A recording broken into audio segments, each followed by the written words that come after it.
Actualmente, es imposible imaginar que el sonido no sea parte de la inmersión en la industria del entretenimiento. Una canción puede ser una forma de conectar diferentes lugares, momentos e incluso personajes. La animación y los videojuegos hacen más uso de estas herramientas que otros medios, realizando un constante esfuerzo de pertenencia.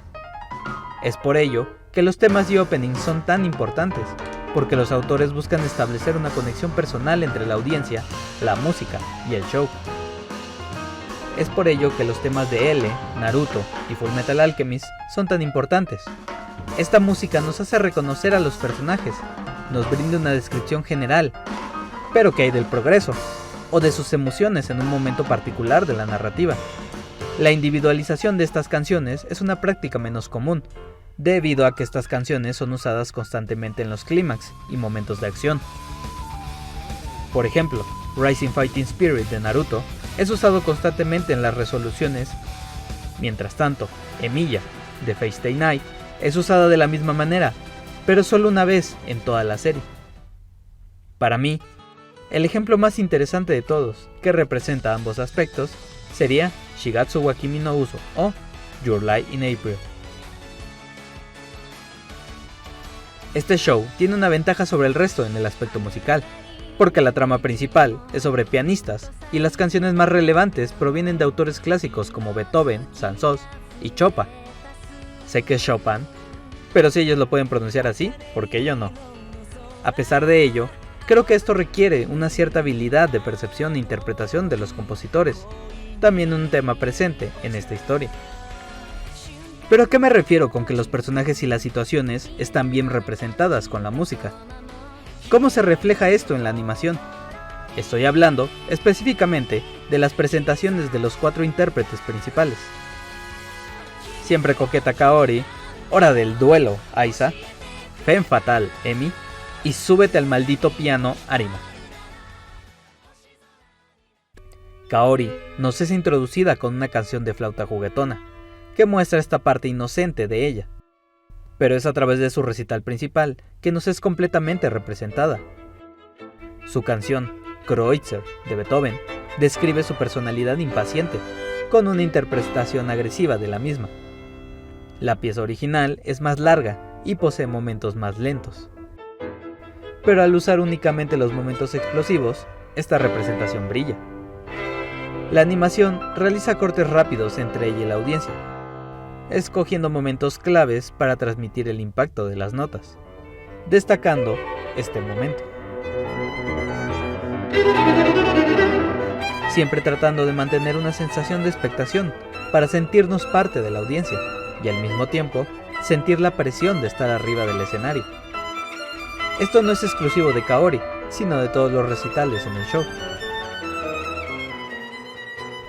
De forma similar, Aiza es un personaje impulsivo, pero esto no es completamente representado en su primera canción, que tiene un acercamiento más imponente, no tan personal, pero en la segunda, su personalidad impaciente es expuesta.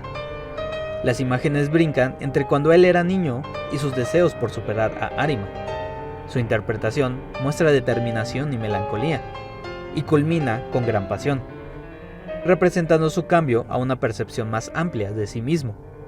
Este proceso es similar al de Arima, en el que decide abandonar la perfección y acoge su forma de ser, principal razón por la que sus dos canciones son tan diferentes, representando su progreso como personaje. Esta pasión también está presente en Emi, con su pieza Winterwind. Uno puede sentir su caprichoso ser en los cambios abruptos de la melodía, particularmente aquí. El agudo sonido ataca nuestros oídos como una declaración de rudeza y peligro, características de la pianista. El show incluso hace uso de los colores rojo y amarillo para representar ira y soledad, pero también podría representar melancolía y amor. La música y la imagen tratan de converger en una personalidad fuerte y elegante. Todas estas emociones provienen del mismo personaje, Arima. Sus interpretaciones son distintas por su constante desesperación, producto de su inhabilidad para escuchar las notas. Siempre inicia con sonidos abruptos, recordando la agonía de su pasado, y termina con tonos suaves, representando el alivio de concluir. Como resultado, sus melodías son las más extensas de toda la serie, culminando sutilmente y con un largo silencio del público. La explicación es que la audiencia termina confundida, pero también es una forma de que nosotros, como espectadores, sintamos el peso de la tristeza y desesperación del personaje. Las tomas complementan esto mejor que nunca, representando su introversión y aislamiento con el uso del agua, como hundiéndose en el océano. El principal desarrollo de personajes en toda la serie proviene de los dos dúos interpretados por los personajes principales, Introducción y Rondo Caprichoso de Saint-Saëns y Balada en G menor de Chopin. La primera personifica el constante esfuerzo de Kaori por impulsar a Arima, llevando a cabo una especie de vals entre ambos. El sonido del violín es agresivo y el del piano veloz, como tratando de alcanzar al primero, finalizando con un sentimiento unísono de esfuerzo. Esto también es confirmado cuando cruzan sus miradas. Ahora voy a hablar a fondo de la canción final de la serie, así que si quieres evitar spoilers, da clic en la siguiente anotación o ve al siguiente tiempo. ¿Listos? Aquí vamos. Balada en G menor, Op.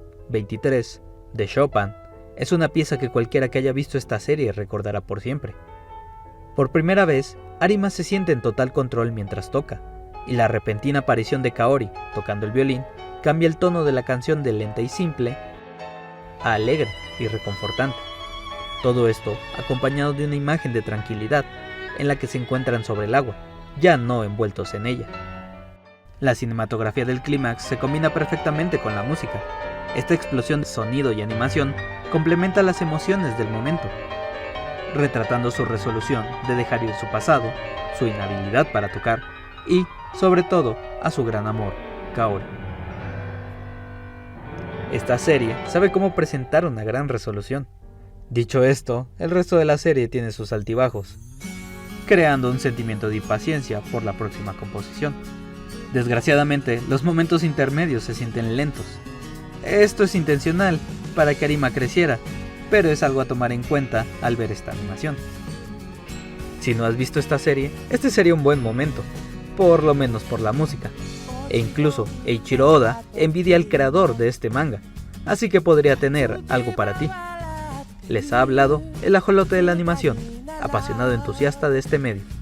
Les deseo lo mejor y recuerden, esta es una maravillosa época para estar vivos.